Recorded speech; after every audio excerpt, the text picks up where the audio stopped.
Olá pessoal, bem-vindos a mais um Almoço com a Gastro e hoje a gente vai falar um pouquinho de refluxo. Refluxo que é um tema que ainda é pouco falado. Poucas pessoas falam do refluxo de uma forma completa. Eu sei que você aí que sofre de refluxo não sabe aonde você vai encontrar material para você estudar, entender o que você passa. E eu sei também que muitos dos médicos tratam do refluxo exclusivamente com o uso de omeprazol, pantoprazol, dobra a dose do prazol, bota o Enzelme, enfim, com bloqueio ácido. E hoje você vai sair da nossa live com a certeza de que esse não é o único caminho. Esse não é o único caminho para pelo menos 90% dos pacientes com refluxo. Aliás, não é o único caminho para 100% dos pacientes de refluxo. O que eu não estou dizendo é que o prazol não faz parte do tratamento do refluxo.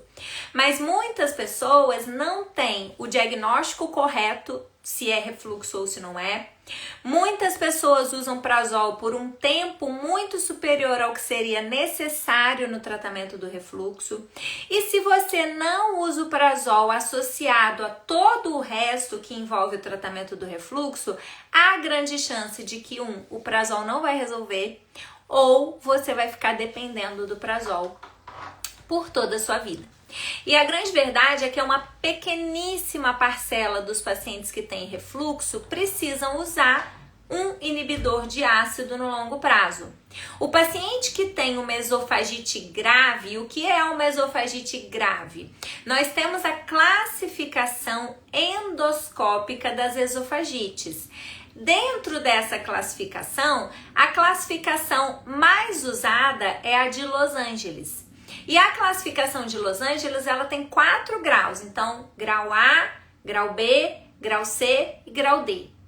Pessoas que têm refluxo grau C e D são candidatos ao uso de prazol.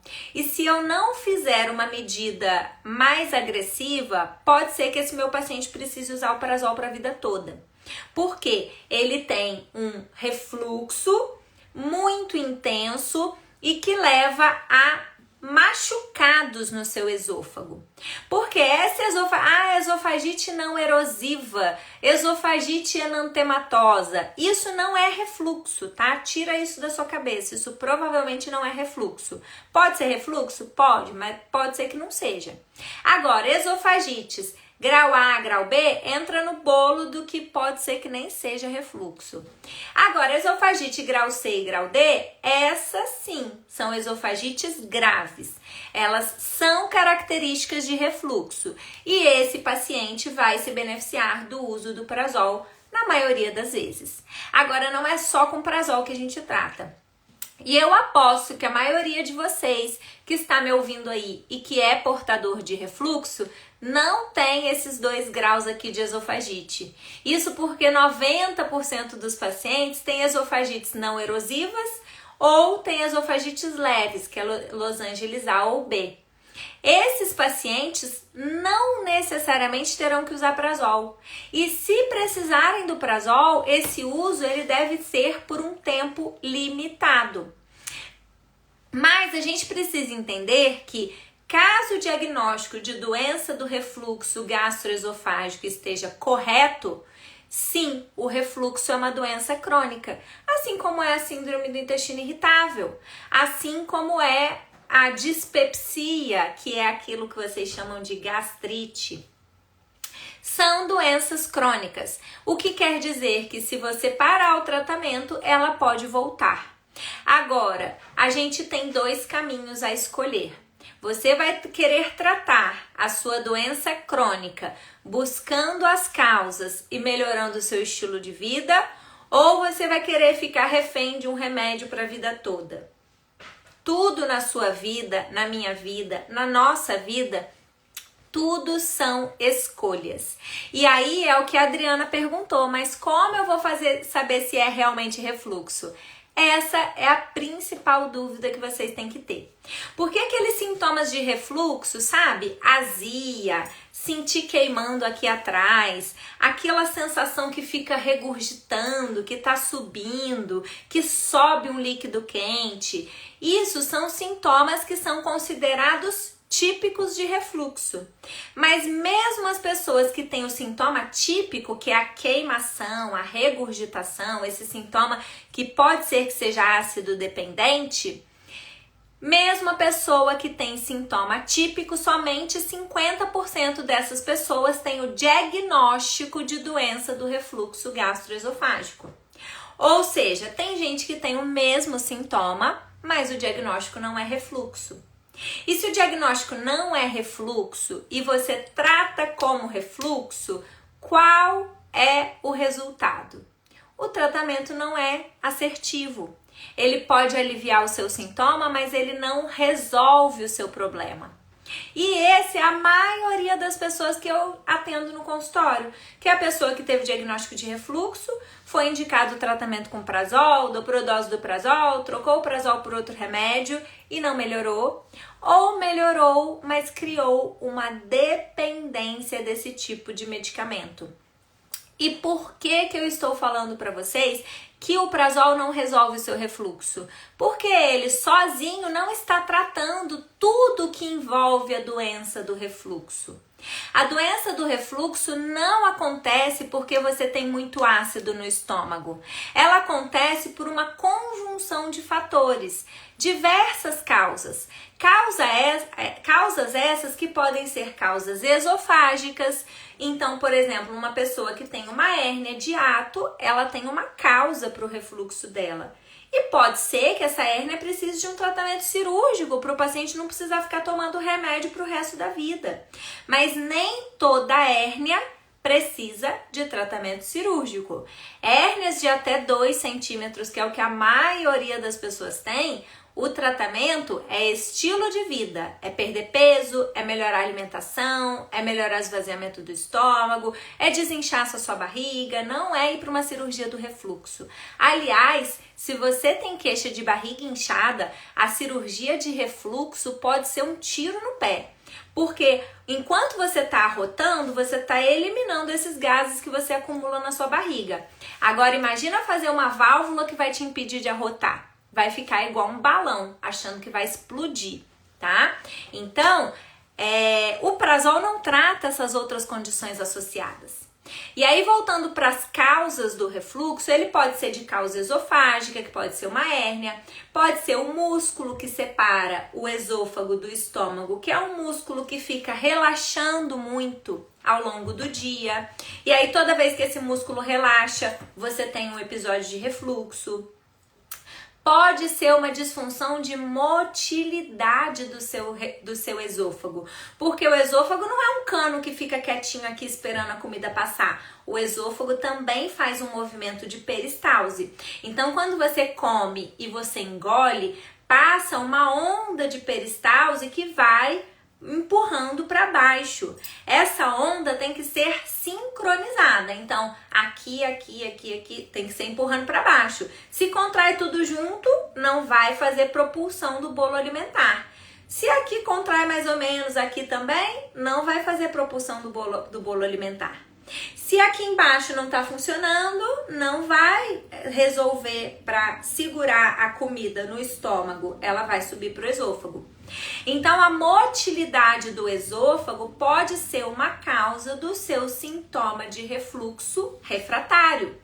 E ninguém pensa em disfunção motora de esôfago. As pessoas ficam dobrando prazol, aumentando prazol, triplicando, botando outro remédio, associando, e ninguém pensa na motilidade do órgão que é o esôfago, que não é um caninho que fica parado, ele se movimenta. E ele tem um esfíncter, que é um músculo que fica fechadinho aqui para impedir que o conteúdo do estômago suba. Agora imagina que você tem um estômago cheio, igual um balão, e uma portinha aberta. Pega um balão, enche de água e não fecha a tampinha para você ver o que vai acontecer. Vai subir, vai vazar. Então, pensar na motilidade do esôfago é importante para pacientes que sofrem de doença do refluxo. Além disso, a Nutritarine perguntou como avalia a motilidade do esôfago, não aparece na endoscopia. E eu recebo pacientes que têm endoscopias de todos os anos, nos últimos 10 anos, 10 endoscopias para eu avaliar. Todas as 10 endoscopias com esofagite leve, esofagite não erosiva, que nem é esofagite, esofagite A, esofagite B, ninguém avaliou além da endoscopia. A endoscopia faz parte do diagnóstico do refluxo? Faz. Lembra que eu comecei falando que a gente tem uma classificação endoscópica? Chegou lá uma esofagite grave, moderada, grave, é refluxo. Não preciso fazer nenhum outro exame. Pode ter também uma desmotilidade do esôfago? Pode. Mas a endoscopia só serve para ver se o esôfago foi machucado pelo refluxo. Se o esôfago foi machucado pelo refluxo, é refluxo. Agora, a maioria das pessoas não tem essas lesões. Ela tem sintoma típico de refluxo e fica fazendo endoscopia atrás de endoscopia. Ninguém avaliou o esfíncter, ninguém avaliou o corpo do esôfago. O melhor exame para ver isso é o exame de manometria esofágica. Todo mundo que tem refluxo tem que fazer exame de manometria? Não. Por quê? Tem pessoas que têm um refluxo que eu vou fazer um tratamento, a pessoa vai ficar ótima e eu resolvi o problema dela. Agora, tem pessoas que têm um refluxo que não melhora, que a pessoa já fez de tudo. Essa pessoa merece uma análise de um diagnóstico diferencial, por exemplo, de uma disfunção de motilidade, seja do esfíncter ou do corpo do esôfago. E aí, a manometria é um exame que a gente usa para fazer isso. Posso usar um exame de imagem, tipo um raio-x contrastado? Posso, mas o raio-x contrastado, ele só vai ter uma alteração que mostra que aquele esôfago tem um problema de motilidade se já tiver um problema grave nesse esôfago, que é quando o esôfago está sem nenhuma onda de contração, ou quando esse esôfago está dilatado, aí aquele exame de raio-x contrastado avalia. Mas o raio-x contrastado, ele é indicado nos pacientes que têm essas queixas, porque eu consigo avaliar o trajeto do esôfago, eu consigo avaliar se tem hérnia, eu consigo fazer uma manobra para ver se quando meu paciente deita, se sobe o refluxo. Então, são exames que a gente pode usar para complementar o diagnóstico do refluxo, que nem todo mundo vai precisar fazer. Mas uma pessoa que tem um refluxo que não melhora, ou que tem um tratamento insatisfatório, ou ainda que está precisando de usar prazol a vida toda para tratar um refluxo não grave, merecem essa avaliação da parte motora do esôfago, tá? Mas não é só o esôfago doente ou com probleminha que dá refluxo. O refluxo pode acontecer por causas gástricas e duodenais. O que acontece daqui para baixo vai interferir no seu esôfago. Ainda que o sintoma que você sente seja aqui, se você tem um estômago que não se esvazia de forma adequada, ou se você fica comendo coisas que relaxam o esfíncter, que separa o estômago do esôfago, você pode ter sintomas de refluxo. A pessoa que come e enche até a tampa, ela pode ter refluxo. O problema dela não é a doença do refluxo, é erro alimentar. A pessoa come mais do que a capacidade gástrica dela. E aí não dá nem para a comida descer, literalmente. A pessoa que come e fica com aquela sensação que o alimento está parado no estômago, ela pode ter uma alteração do esvaziamento do estômago. E se esse estômago não esvazia, aquela comida parada não vai subir, gente. A gente tem um esfíncter que ele não fica travado o dia todo. Ele é normal que ele tenha períodos de relaxamento. Agora, o que está errado é aquela comida parada horas no seu estômago. Então, o refluxo pode acontecer por causa de um problema gástrico. Esse problema gástrico que pode, inclusive, ser devido à falta de ácido no seu estômago. E aí você fica aí botando mais inibidor de acidez e muitas vezes não resolvendo o problema. Se eu tenho um estômago que não está funcionando bem, seja porque ele não está acomodando o alimento, porque o meu estômago, quando eu como, ele faz um relaxamento do seu fundo para acomodar a comida. Se a pessoa come e sente que fica parado ali que não desce, que essa comida não sai do estômago, ela pode ter um problema na acomodação do alimento no estômago, ou ela pode ter um problema no esvaziamento do estômago. E essa comida que tá apertada, parada ali no seu estômago, pega um balãozinho de água e aperta ele para você ver o que vai acontecer se ele não tiver com o nozinho na ponta. Vai ter refluxo. Então, quando a gente pensa em tratar refluxo, a gente tem que lembrar que o esôfago é um músculo e que se esse músculo não está funcionando, vai dar ruim. A gente tem que lembrar que o estômago, ele foi feito para ser ácido. O normal do estômago é ser ácido. Se você tem um estômago que não é capaz de produzir ácido, ele não vai ser capaz de digerir, por exemplo, as proteínas que você come. E é muitas vezes por isso que você come e fica com aquela sensação que você comeu um boi. E aí, esse boi parado no seu estômago, ele vai voltar. E às vezes você vai ter um refluxo de uma causa gástrica. Porque o seu estômago não está funcionando, seja para acomodar o alimento, relaxar o fundo e acomodar o que você comeu, seja para produzir ácido, fazer a digestão e botar a coisa para funcionar. O alimento não vai sair do seu estômago enquanto ele não estiver parcialmente digerido pelo ácido gástrico. E aí, se eu bloqueio mais ainda esse ácido, eu retardo mais ainda o esvaziamento do seu estômago, tá? Além disso, os novos estudos nos mostram que o refluxo está muito relacionado à disbiose do seu intestino delgado. O intestino delgado, por quê? Vou contar pra vocês como que é, tá, gente? Você come, aí tem o esôfago, aí aqui tem o estômago, saiu do estômago, entrou no intestino delgado. Se eu tenho uma disbiose do intestino delgado, há um processo inflamatório, com ativação de mastócitos, com degranulação de eosinófilos, com produção de citocinas inflamatórias que são causa de refluxo. Daí a pessoa tá tratando o refluxo tomando prazol e piorando a disbiose de intestino delgado, porque a gente já sabe que o uso prolongado de prazóis é um fator de risco para disbiose do seu intestino delgado. E a disbiose do intestino delgado é o que a gente chama de SIBO. Nada mais é do que o que a gente chama de SIBO. Então, a pessoa que tem SIBO, ela pode ter sintoma de refluxo, mas a causa é o SIBO. Isso porque essas bactérias em disbiose do seu intestino delgado, que a Melissa perguntou como descobrir, fazendo teste respiratório, essas bactérias em disbiose no seu intestino delgado, elas vão não só atrapalhar a sua digestão, como elas vão fermentar tudo que você come.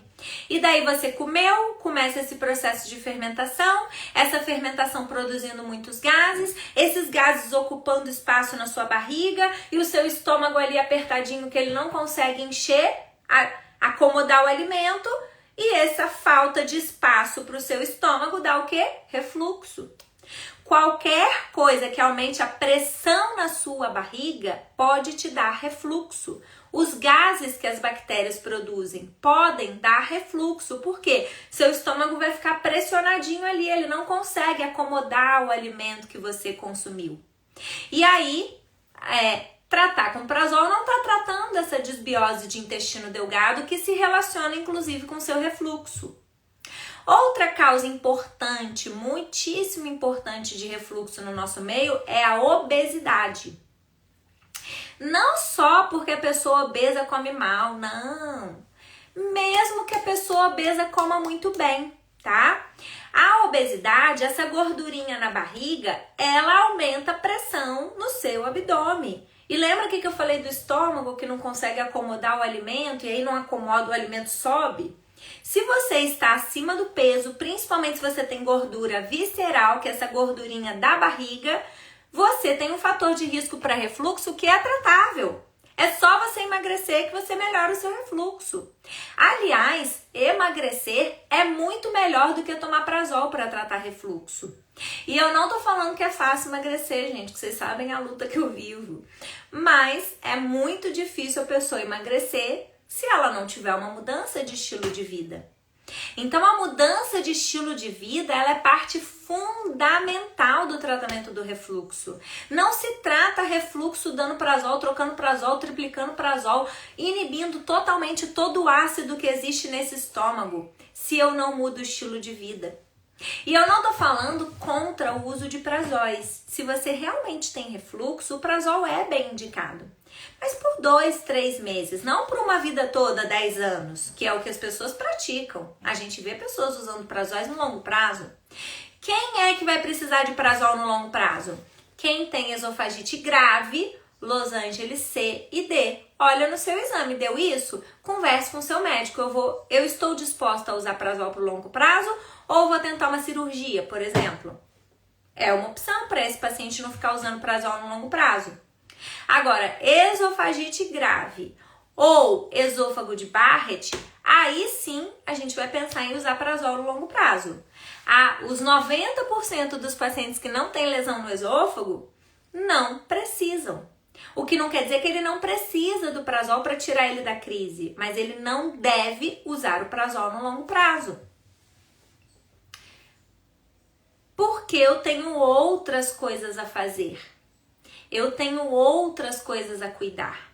Eu posso melhorar a acomodação do alimento no estômago, eu posso otimizar esse processo de digestão, eu posso investigar e tratar essa desbiose de intestino delgado, eu posso manejar a sensibilidade do seu esôfago. Porque lembra que eu falei do refluxo erosivo, que é a pessoa que tem aquela machucado no esôfago, que a gente vai ver pela endoscopia. Mas a grande maioria das pessoas ou tem o refluxo não erosivo, o que não quer dizer que não é refluxo, tá, gente? É refluxo, só não machucou o seu esôfago. A grande maioria das pessoas tem o refluxo não erosivo. E algumas pessoas têm uma condição que é uma hipersensibilidade do esôfago. O que é isso? A pessoa tem um refluxozinho fisiológico, porque um pouquinho de refluxo todo mundo tem, tá, gente? Encheu a barriga até a tampa e teve refluxo, isso é fisiológico, é normal, você que comeu demais. Agora, às vezes a pessoa tem refluxo até em jejum, aí não, né? Aí não é um problema fisiológico. Esse refluxo fisiológico todo mundo pode ter, um pouquinho só mesmo em jejum, a gente nem sente. Agora, a pessoa que tem o esôfago hipersensível, ou seja, o problema é o esôfago, é a sensibilidade visceral, é o eixo intestino cérebro esôfago, é a inervação, é a inflamação crônica de baixo grau, é a sensibilidade alimentar. Essa pessoa que tem um esôfago muito sensível, mesmo um refluxozinho leve, fisiológico, pode dar sintoma. E aí essa pessoa tem um refluxozinho leve, mas ela tem sintoma, porque ela tem um esôfago hipersensível. E tem pessoas que têm queimação e não têm refluxo, que é a pirose funcional. Então, eu tenho uma gama de diagnósticos embaixo do mesmo sintoma. Então, o sintoma é a queimação, é a regurgitação. A causa pode ser doença do refluxo erosiva, pode ser doença do refluxo não erosiva, pode ser hipersensibilidade esofágica, pode ser uma pirose funcional, pode estar relacionada a uma causa do estômago, uma causa da motilidade do esôfago, uma causa da desbiose de duodeno, da inflamação crônica de baixo grau. Tudo isso tem que ser avaliado. Agora, o que o médico faz? Dá prazol. É muito mais fácil, né, gente? Imagina ter que avaliar a sensibilidade esofágica, ter que fazer exame para ver se o esôfago funcionou, ter que afastar alergias e sensibilidades alimentares. Imagina agora o meu paciente ter que fazer dieta. Ai, gente, que ano a gente tá para o paciente ter que fazer dieta? É claro que tem que fazer dieta, meu amor. É claro, você tem um problema digestivo, a dieta faz parte do seu tratamento. É muito importante você ter um diagnóstico de quais são os gatilhos para o seu problema. Os gatilhos para o seu problema são relacionados a erro alimentar, precisa corrigir esse erro alimentar. Já corrigi a minha dieta, não melhorei, a gente ainda tem que investigar a digestão, a secreção de ácido no seu estômago, a motilidade do estômago, a desbiose de intestino delgado, a inflamação crônica de baixo grau, o aumento de pressão abdominal, que às vezes, gente, o que eu vejo... Olha, quando a gente fala de aumento de pressão abdominal, é fácil você entender uma pessoa obesa, que a gordura está ocupando espaço, pressiona esse estômago e dá refluxo. Mas o que eu vejo de mulheres magras que fazem cirurgias de abdominoplastia, que amarra tudo, a pessoa não consegue nem respirar, ou de mulheres magras que usam roupas tão apertadas para ficar com uma cinturinha fina que a pessoa não consegue nem acomodar o alimento dentro do estômago, não cabe mal o pulmão ali dentro. A gente precisa considerar tudo. A forma que você come, a posição, gente. A gente tem que estender, deixa essa coluna ereta na hora de comer. Você come assim, ó, na frente do computador aqui. Como que vai acomodar um alimento nesse estômago? A Filó falou da grávida. Por que a grávida tem refluxo? Porque aumenta a pressão abdominal. Mas a grávida, gente, não tem o que fazer. É fisiológico, a hora que o bebê nascer melhora. Não quer dizer que a gente não pode tratar. Mas assim, vai acontecer.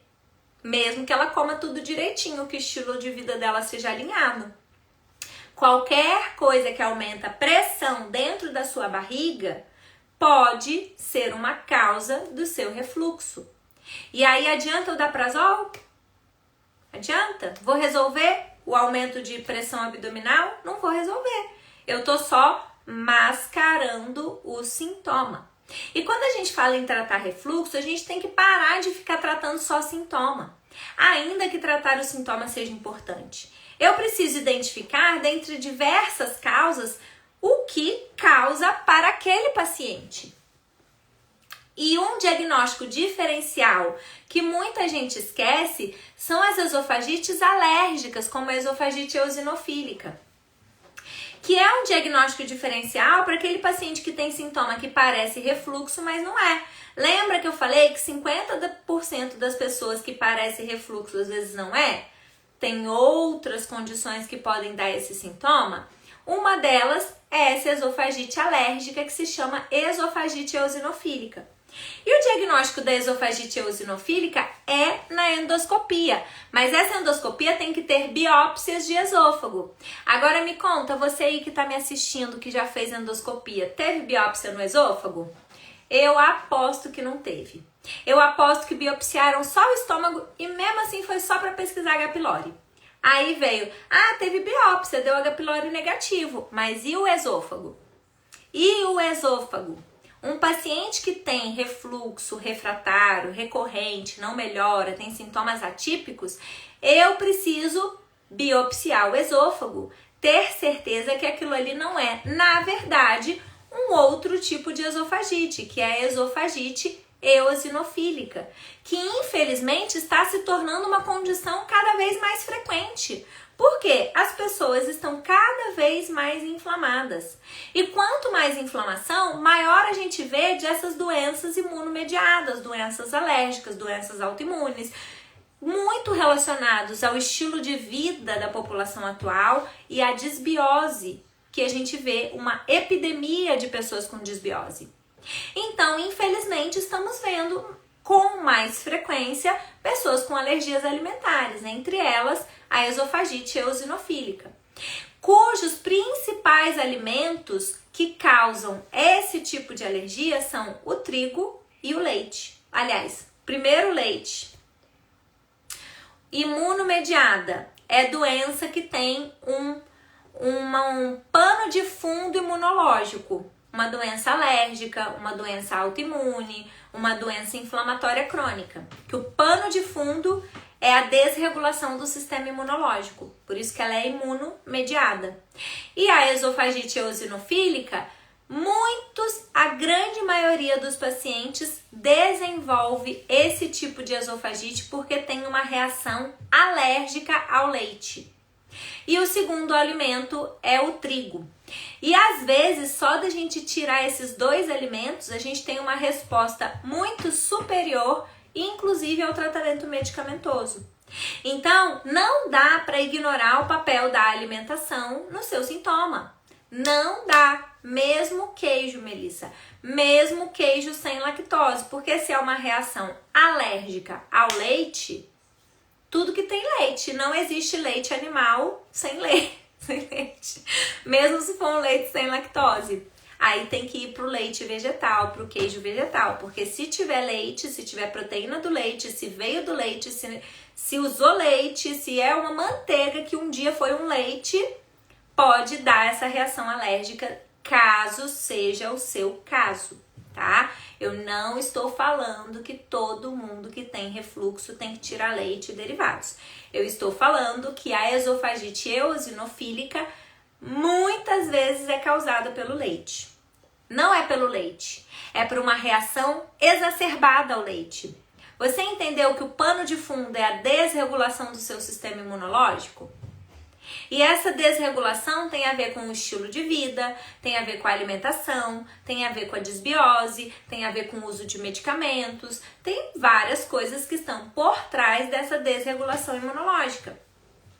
Mas pode ser a causa desse seu sintoma de refluxo que não foi adequadamente investigado, tá? Então, a gente quando pensa em refluxo, primeiro, a gente tem que ter certeza se é refluxo.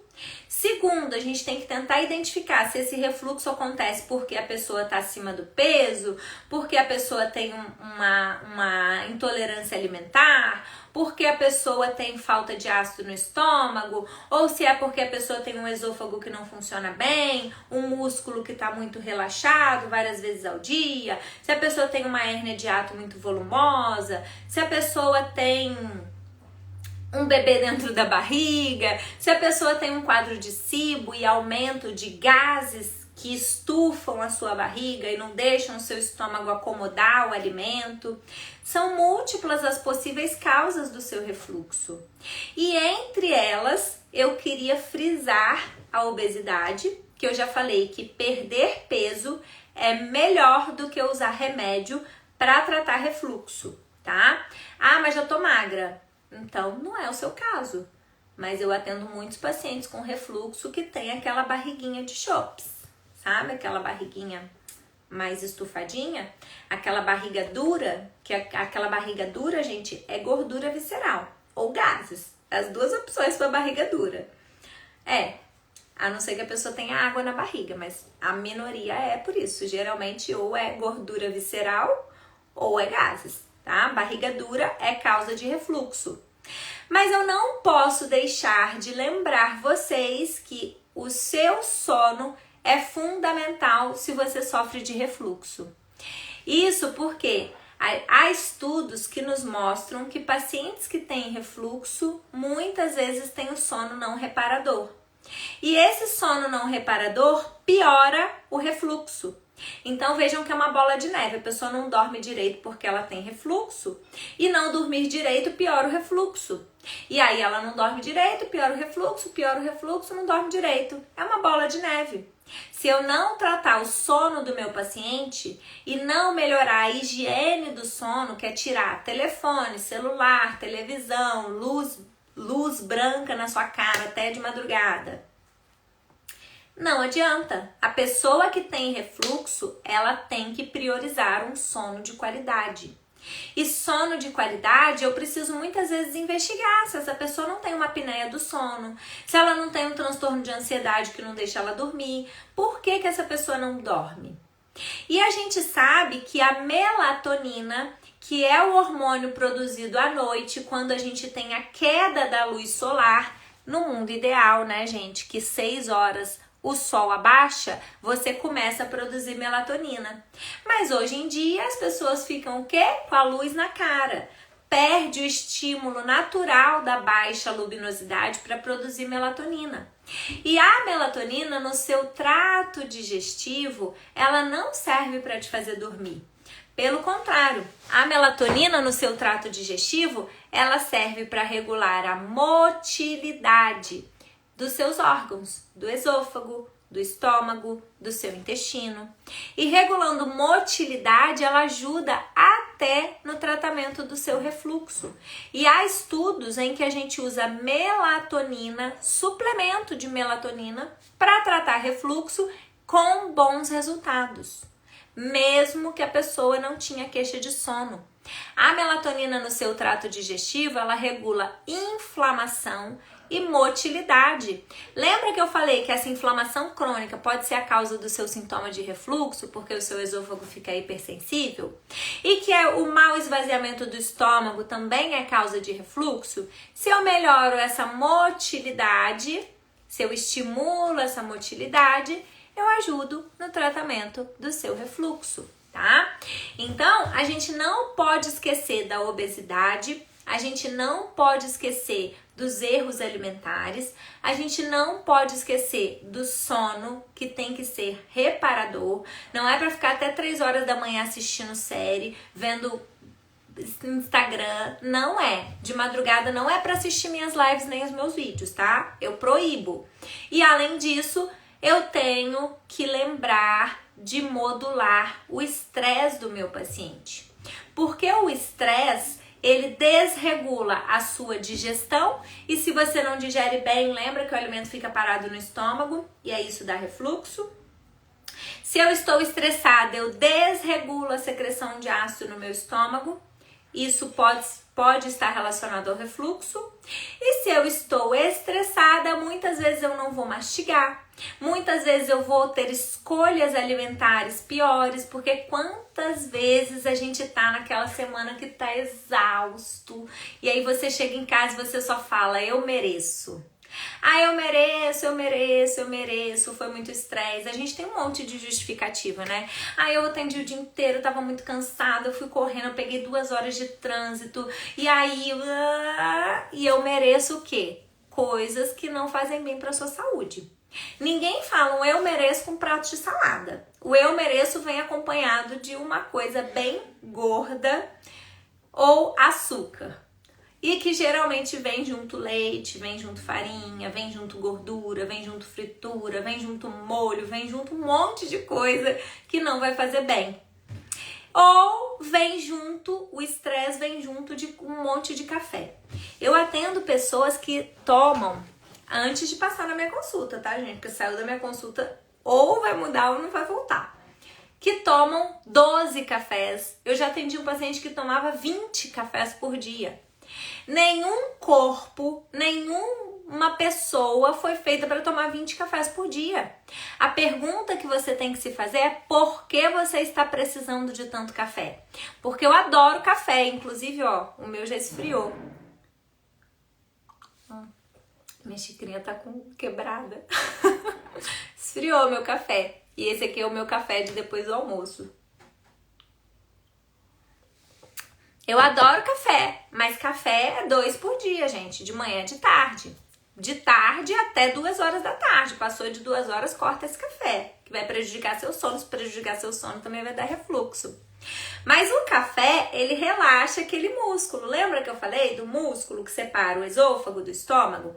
O café vai dar uma relaxada nesse músculo. Uma pessoa que toma 10, 5, 6, 8 cafés, ela tá o dia inteiro relaxando o músculo. Daí adianta dar prazol? Tá tratando a causa do problema? Não está. A gente precisa, frente a qualquer doença do seu trato digestivo, tratar as causas. Porque quando vocês se acostumarem a tratar as causas, vocês vão ver que vocês vão precisar muito menos de medicações no longo prazo. Porque qual é o problema de você tomar o seu omeprazol todos os dias? Por 10 anos, por 1 ano, por 2 anos, por sei lá quanto tempo que você está tomando. Ah, mas não é omeprazol, pantoprazol, igual. Ah, mas não é pantoprazol, igual. É Enzelme, pior. É Dexilan, pior. Quanto mais você bloqueia o ácido do seu estômago, mais você gera um fator de risco para a desbiose do seu intestino delgado, mais você prejudica a absorção de nutrientes, entre eles o magnésio, que é importantíssimo para a motilidade do seu trato digestivo, entre eles a vitamina B12, que é importantíssima para o seu cérebro, para o seu intestino, para a motilidade do seu trato digestivo. Mas você fica com deficiência, às vezes até de ferro, de tanto usar esse monte de remédio, tá? Mas você não digere proteína animal e aí você acha que a solução é virar vegetariano, porque você não digere, então resolvido, vou virar vegetariano. Aí você vira vegetariano e para bater meta de proteína você faz o quê? Come um monte de feijão. E aí fermenta, aumenta a pressão abdominal e aí aqueles gases também pioram seu refluxo. Ou seja, se eu não tratar as causas do seu problema, todas essas medidas paliativas, no longo prazo, só vão piorar o seu problema. E é por isso que eu atendo pacientes usando prazóis há anos e eles ainda têm refluxo. Ah, mas você está usando prazol dose dobrada, já tem milênios e ainda tem refluxo? Por quê? Porque não está tratando a causa. E aí, quanto mais você inibe o ácido, digere mal, atrasa o esvaziamento do estômago, perpetua um quadro de desbiose, mais longe você vai ficar das curas do seu problema, da resolução do seu problema. E lembrando que estamos falando de doenças crônicas. Então, o compromisso com a mudança de estilo de vida tem que ser sim, para sempre. Além disso, a gente sabe que o diafragma, que é o músculo... Ah, gente, todo mundo sabe o que é diafragma, né? O diafragma, que é esse músculo aqui que separa o tórax do abdômen, ele também tem um impacto no seu refluxo, tá? O diafragma, ele vai apertar essa transição do esôfago para o estômago. Então, o diafragma, ele dá uma apertadinha aqui. Se o meu diafragma não está treinado, ele cria uma frouxidão. Então, exercícios de respiração são interessantes no tratamento do seu refluxo. Porque se você melhora a coordenação entre a musculatura do seu diafragma e a musculatura da sua parede abdominal, você melhora esse fechamento que acontece na transição do esôfago para o estômago. Então, meu amor, meditação, exercícios de respiração controlada e fisioterapia ajudam muito no tratamento do seu refluxo. Pensa, e você achando que estava tratando o refluxo só usando prazol? Para você ver. Então, a gente tem que lembrar de tudo isso. Uma coisa que eu esqueci de falar, mas que eu quero alertar vocês, é que tem alguns sinais de alarme que pessoas que têm sintoma do tipo refluxo precisam valorizar, porque pode ser um sinal de que o seu problema é outro. Por exemplo, você que entala com alimento. Entalo não é sintoma de refluxo, não é. Então, comi, senti aquele alimento passando, fica parecendo que entalou aqui, isso não é refluxo, tá? Tem que investigar motilidade e tem que afastar aquela alergia alimentar que eu falei, que é a esofagite eosinofílica. Um sintoma muito comum em pessoas que têm esofagite eosinofílica é essa sensação do entalo com o alimento. E essa sensação de entalo, quando eu vou fazer uma endoscopia, eu tenho que biopsiar o esôfago. Porque a endoscopia não vê alergia. Não vê. Gente, endoscopia é igual um olho. É um olho humano, porque é uma câmera que o médico tá olhando. Tem coisa que a gente não vê a olho nu, que é só na biópsia, tá? Então é muito importante essa biópsia se você tem queixa de disfagia, que é essa sensação de entalo. Entalo é diferente de engasgo. Aquela pessoa que come e fica engasgou, isso é outra coisa. Entalo pode ser um distúrbio de motilidade. Lembra que eu falei que você tá apertando tudo junto, não vai descer? Ou pode ser até uma doença mais grave, um câncer de esôfago, se você tá entalando, tá? Então, a gente precisa valorizar se você tem queixa de entalo. Queixa de entalo é igual a endoscopia urgente.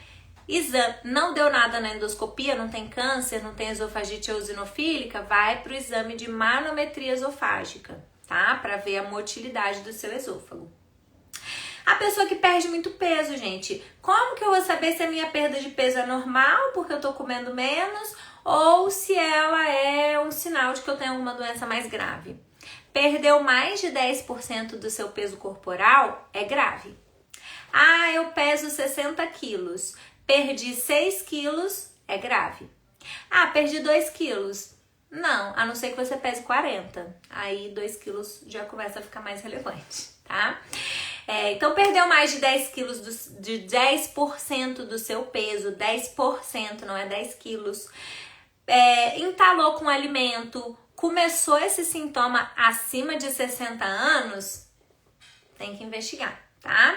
Além disso, vômitos que não melhoram, aquela pessoa que come, vomita, come, vomita, come, vomita, vomita sem comer, isso não é refluxo. Vômito não é refluxo, tá? Aliás, vômito deve falar contra refluxo, a gente tem que investigar outras causas. E a pessoa que tem uma anemia ou um sangramento, vomitou sangue, não preciso nem falar que é grave, tá? Ou a pessoa que tem uma anemia, que não sabe qual é a causa, tem que investigar melhor esse refluxo, tá bom? Então, lembrar, problemas supraesofágicos, saliva, mastigação, lembrar da motilidade do esôfago, porque um distúrbio de motilidade não é refluxo, é diagnóstico diferencial para o seu refluxo. O que isso quer dizer? Você está achando que é refluxo, mas não é refluxo, tá? É distúrbio de motilidade. Lembrar das causas gástricas, das causas duodenais, das causas que aumentam pressão abdominal, porque isso vai interferir no seu tratamento, tá? Além disso, e o tratamento do refluxo? Doutora Lívia, quem tem refluxo precisa usar prazol? A pessoa que tem esofagite grave precisa. Eu preciso desinflamar esse esôfago, eu tenho que bloquear o ácido. A pessoa que tem uma esofagite não grave, mas que tem sintomas ácido dependentes, e isso pode ser aquela pessoa que tem muita queimação, mas às vezes no exame de pH-metria eu consigo ver se o sintoma do meu paciente é relacionado a um refluxo ácido. E se for uma impedância pH-metria, aí é o mundo perfeito, porque eu vou ver se o sintoma do meu paciente é por um refluxo ácido, que aí pode se beneficiar do prazol. É por um refluxo não ácido, não vai se beneficiar do prazol. Ou pior, se é um refluxo gasoso, aí fuja do prazol, tá? O refluxo ácido, ainda que não tenha um machucado no esôfago, pode se beneficiar do prazol. Eu vou tentar usar esse prazol a menor dose possível, pelo menor tempo possível.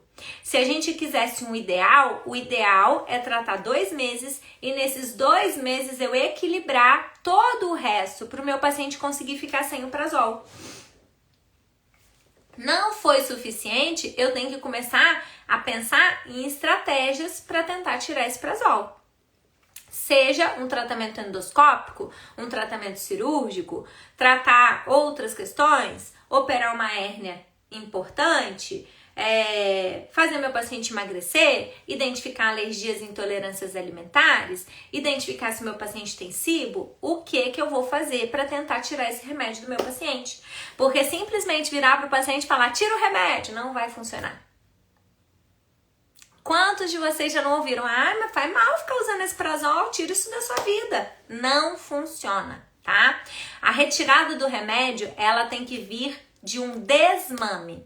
E esse desmame com um suporte de alimentação, estilo de vida, suplementação, para eu conseguir tirar o prazol. Principalmente se você usa prazol há um tempão. Se você usou 2 meses, não precisa desmamar.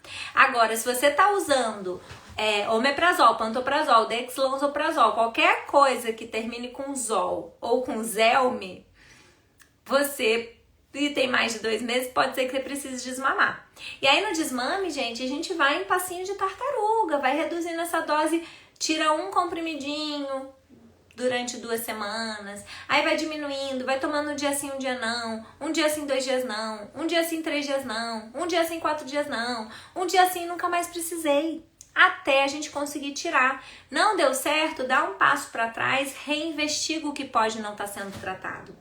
E existem estratégias que a gente pode ajudar o paciente a desmamar esse prazol. Por exemplo, eu gosto muito de aloe vera. Eu gosto muito da espinheira santa. A espinheira santa que você pode usar na forma de extrato padronizado, você pode usar na forma de um chá, que é super fácil de fazer. Você pode usar na forma de tintura, que é talvez a que eu mais gosto, porque eu adoro tintura, eu acho prático, dá pra levar na bolsa, enfim, é mais prático do que fazer o chá muitas vezes. Eu gosto de suplementar melatonina para quem tem refluxo, porque a melatonina, ela ajuda na motilidade do intestino, ajuda na motilidade do estômago e ela tem benefício na melhora do seu sono e na melhora do seu refluxo. Eu gosto muito de exercícios de respiração e fisioterapia para coordenar melhor esse diafragma, porque a gente não lembra do nosso diafragma, gente. Ele é um músculo que ele trabalha lá por conta própria. Você não tá aqui pensando, eu vou contrair diafragma. Não é um músculo que você vai fazer musculação. Por isso que um fisioterapeuta bem treinado pode ajudar muito no tratamento do seu refluxo, tá? Eu gosto muito também da gente considerar usar, por exemplo, um xarope de alginato. O alginato vende até em farmácia. Ele faz uma bolha no estômago. Então, quando o refluxo acontece, ele não machuca o esôfago. Ele é seguro até para gestantes. A gente pode usar no tratamento do refluxo e nesse desmame do prazol. Quando a gente vai desmamar prazol, a gente tem que entender se as causas daquele refluxo foram tratadas. Porque um paciente que ainda tem uma causa ativa, se essa causa, independente de qual for, eu não trato a causa, eu não vou resolver. Eu gosto muito de otimizar a digestão dos meus pacientes. Então, eu posso fazer uso de enzimas digestivas, eu posso fazer uso de ativos que acelerem esse esvaziamento do estômago, que também pode ser até na fórmula de chás, por exemplo, um chá de licorice ou uma suplementação que inclui licorice, uma tintura, por exemplo, pode ajudar indiretamente nesse refluxo, melhorando o seu processo de digestão, tendo uma ação de acelerar essa motilidade do seu trato gastrointestinal. Eu gosto muito do gengibre, por exemplo. O gengibre é excelente, inclusive para refluxo. Quem sofre de refluxo tem que tomar cuidado com o hortelã. Eu adoro hortelã, chazinho de hortelã é ótimo. Só que o hortelã, ele relaxa o músculo que separa o esôfago do estômago. E aí, para quem sofre de refluxo, pode ser um problema, certo? Então, gente, resumindo a história toda. Refluxo é quando há uma subida do conteúdo do estômago, que é para ser ácido, deveria estar ácido, para o esôfago. É ali que ele não deveria estar. O conteúdo do estômago não foi feito para ficar no seu esôfago, tá? Então, não é para a pessoa ficar subindo ácido no esôfago, tá? Isso é problema, quando fica subindo muito ácido. Mas toda vez que eu estou frente a um paciente com refluxo, eu tenho que olhar o paciente como um todo. Quem é esse paciente? Quais são os gatilhos para aquele paciente piorar do refluxo? O gatilho alimentar é só quando ele come gordura, é só quando ele bebe café, quando ele bebe refrigerante, quando ele come e deita, quando ele come vendo televisão e não mastiga e não presta atenção no volume que ele deve comer? Eu tenho que tratar a alimentação, porque senão não adianta dar remédio para refluxo. O gatilho é um mau esvaziamento do estômago, é falta de ácido no estômago. O gatilho é, por exemplo, um alimento específico, uma alergia alimentar. O gatilho é essa questão de motilidade do esôfago do meu paciente. O gatilho é a obesidade, o gatilho é o SIBO. Identificar as causas e tratar. Aí eu vi aqui que a Socorro perguntou, pode usar travesseiro anti-refluxo? Pode! Travesseiro anti-refluxo ou elevação da cabeceira da cama. No mínimo 15 centímetros, tá, gente? Não é botar 2 travesseiros, não resolve. É aquele travesseiro mesmo de elevação, que vai levantar todo o seu tronco, não é só o seu pescoço. Porque o que eu vejo aos pacientes, não, eu boto 2 travesseiros, ele dorme assim, ó. Aí não tem refluxo, mas fica estraga a coluna, fica com a coluna torta. O travesseiro anti-refluxo, ele eleva todo o seu tronco. Ele sim pode ser benéfico. Por quê? A gravidade, gente. Por que a gente tem refluxo na hora que deita? Porque a comida tá parada no estômago e aí você deita um balãozinho pra você ver, vai subir, tá?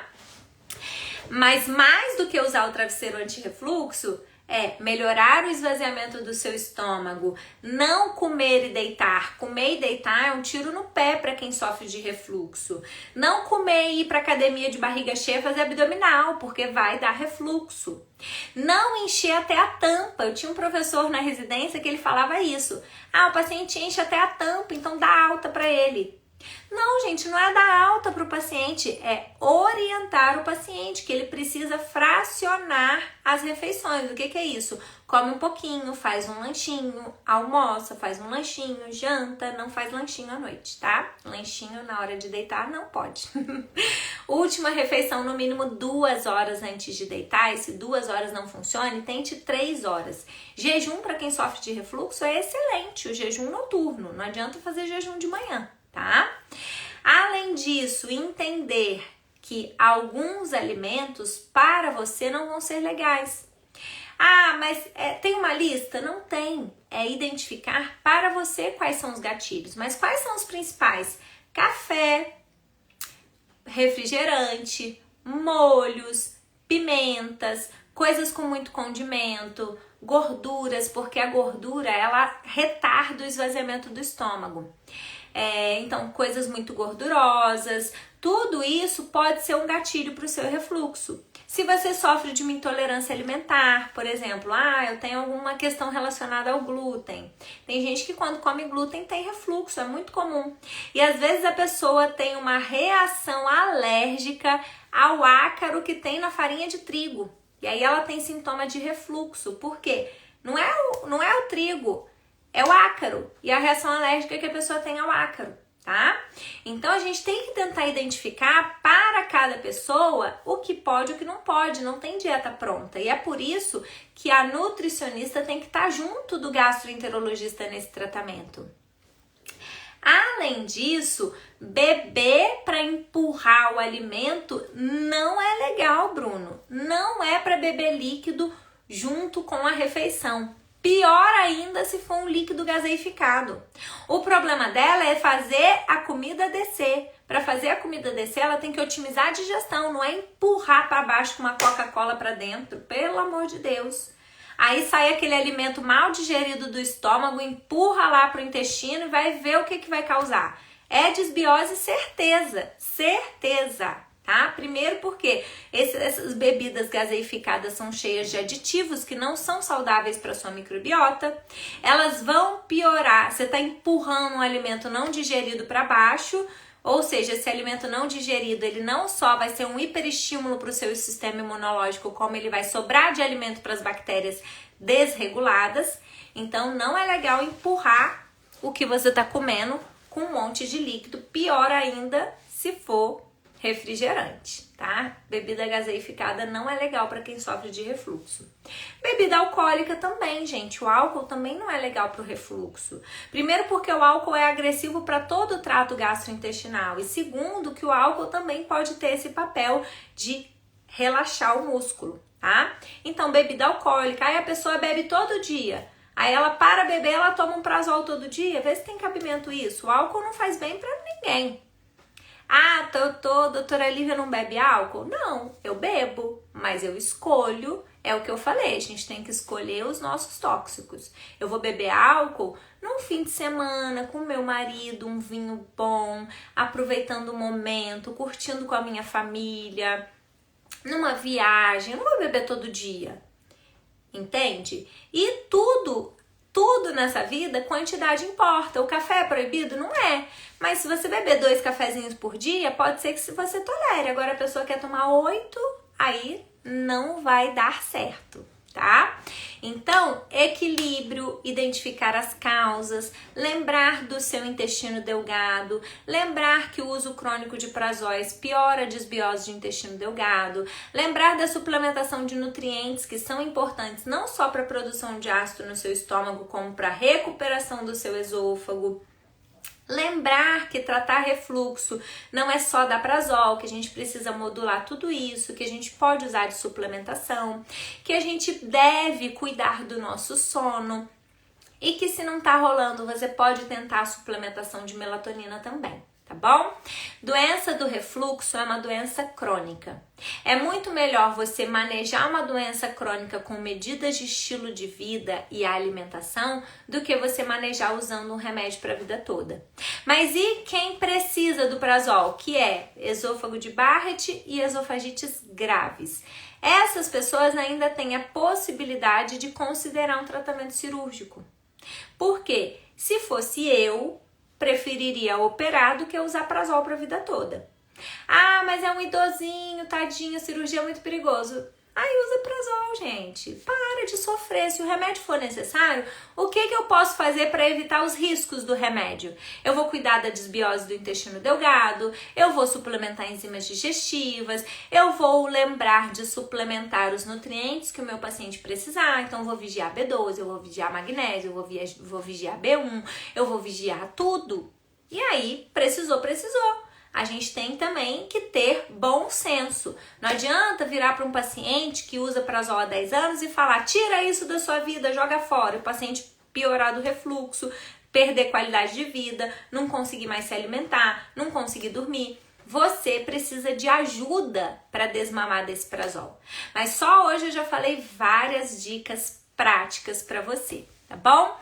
Muito obrigada a todo mundo que ficou até o final. Eu vi que chegou uma pergunta e eu vou responder só porque é da Socorro e a Socorro está presente em todas as minhas lives. Refluxo pode levar à desbiose? Não é o refluxo que leva à desbiose, é o contrário, ou a desbiose que levou ao refluxo, ou o tratamento do refluxo que levou à desbiose. Não é o refluxo que causou a desbiose.